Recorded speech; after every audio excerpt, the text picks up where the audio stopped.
which is pretty high end. Like the fact that the Hughes brothers can still make Menace to Society as their first movie, but they needed people, cinematographers, they needed really good people to pull things off. We didn't have that in the punk scene. We just needed people to pull things off. Right. And to make things, and it didn't have to be as high caliber. Right? With movies, you get one shot, maybe two, like everything's on the line. And so you really do have to be precious because everything's on the line.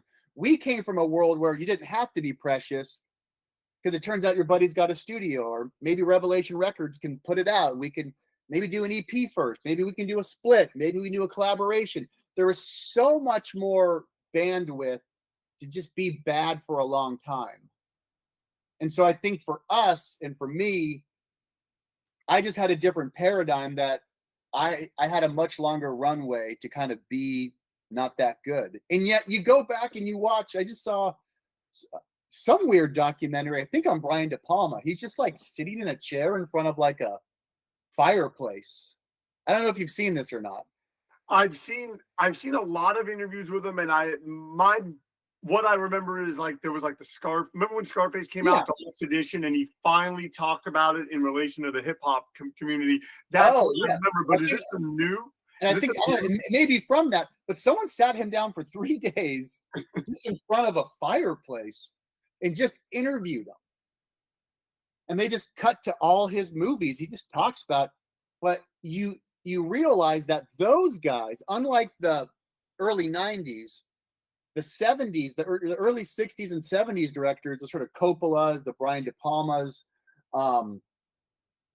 man, they were making some really weird, bad stuff, just trying things. Yep. Trying to make things. Like, it was just bad. And you realize that they had a long runway. I mean, you can look at Scorsese and you can look at Boxcar Bertha, right? I think that's with Roger Corman, I think. And yeah. Oh, yeah. And like just bad stuff. Like, it's just not that good. We kind of had that because of punk. Where that 90s pure filmmaker class, even with the hip hop influence, even that was still way more high end than punk rock. Punk was still very gritty. And I think that's where we come from. Well, but then you can do stuff like this. Like, you released that punk rock show thing. I have it here. There's one with Blink-182. You released a bunch of them, but there's one like with Blink-182, kind of like the Damn It video. And then randomly, and this is what you can do in punk rock, randomly you put my documentary about 108 being on tour on it. If I'm someone that's a fan of Blink-182 and I get this thing, I'm like, oh, this is so cool behind the scenes. Why the heck is there a footage about a Hare Krishna band as like an extra thing? But like, what? Okay, you made me think of a bunch of things.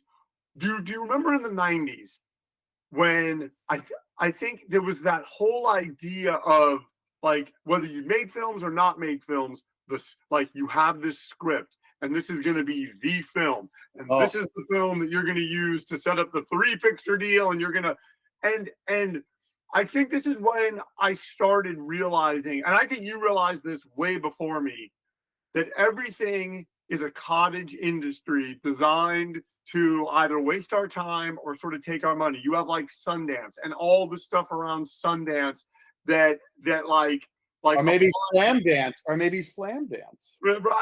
exactly. Or like, if you're writing a script, there's all these script writing classes you can take and all this stuff that really, like, it's all about being precious. And then if you actually, when you learn about making movies, you kind of realize there's nothing precious about it, because you don't, like you said, you don't have the ability, like, to be precious and take that time. You've got to shoot, you've got to, or like if you're writing for, like, this is one thing I learned, writing for people, writing Black Friday for You, for example. You would look at the script, oh, Evan, hey, there's 4 characters talking. There's only going to be 2 because that's all that we have the money for. Evan, wait, you have them driving. You've got to put them in a room. Like that. And so that's one thing that I never was able to square my head around, is there's all this talk of being precious. But then when it comes time to actually, if you want to really get it done, I mean, am I wrong in saying you can't be precious? You've got to. Yeah, well, that's the dirty little secret that probably no one really cares about, is even if you think you can create an environment or a world where being precious matters, like Hollywood, let's say I guess that's still the highest level, right? But it's the highest level because, yes, that is where the best talent is, but that's where the money is, right? So that's right. But me saying to you, hey, we can't have him in a car. That's too hard to film. Let's put him somewhere else having that conversation. That's just a category right here. And then the next category could be either this way or this way. Oh, by the way, the investor wants his niece in it. Okay, I got to play ball, right? People don't believe that really happens. They think, oh no, your script and your art and your vision. But no, I remember seeing you, and we don't have to get into the specifics of this. I remember seeing you on the set of Ides of March. Sorry, I don't mean to cut you off, but I want to tell you that. I remember seeing you on the set of Ides of March. And I remember you multi-million-dollar project. Yeah, and we were at the food truck because you put me in it. I was playing a small role outside, opposite Gary Daniels. And I remember you walking up, and the mojo, the swagger, all of it was gone. And it was almost like you were sort of a stranger on your own movie set. And if anyone knows you, you can be a stranger anywhere else. You are not a stranger on your movie set. So it's I'm sorry, I took your train of thought. You were talking about the category. No, it's great because that makes the point, because then the next category over is we got to forget the niche, we got to put this actor in, right? Or we'll only do it with this actor. Now let's go to someone like what's her name, who played Frida, won the what was her name? What's her name? Salma Hayek. Salma Hayek, right? And then all of a sudden the Me Too movement explodes, and she's like, I only got the funding because Harvey Weinstein says, well, you have to do a nude scene either in that movie or in another movie, and I have to be on set during the nude scene. And you're like, I mean, pick your poison, right, to get your project done, right? It's all compromise. Now, filmmakers know it's all compromise because we know how hard it is just to make a film with just our own resources and our friends. It's hard. So everything is a compromise, right? Everything is a compromise.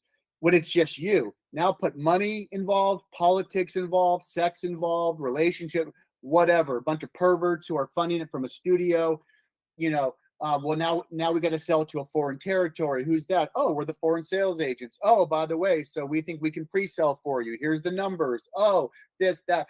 Everything is a compromise. Oh, we haven't been paid. Well, how do I get to my next project? No one's paying. And so not being precious actually has more to do with just the reality that you are going to get beat up.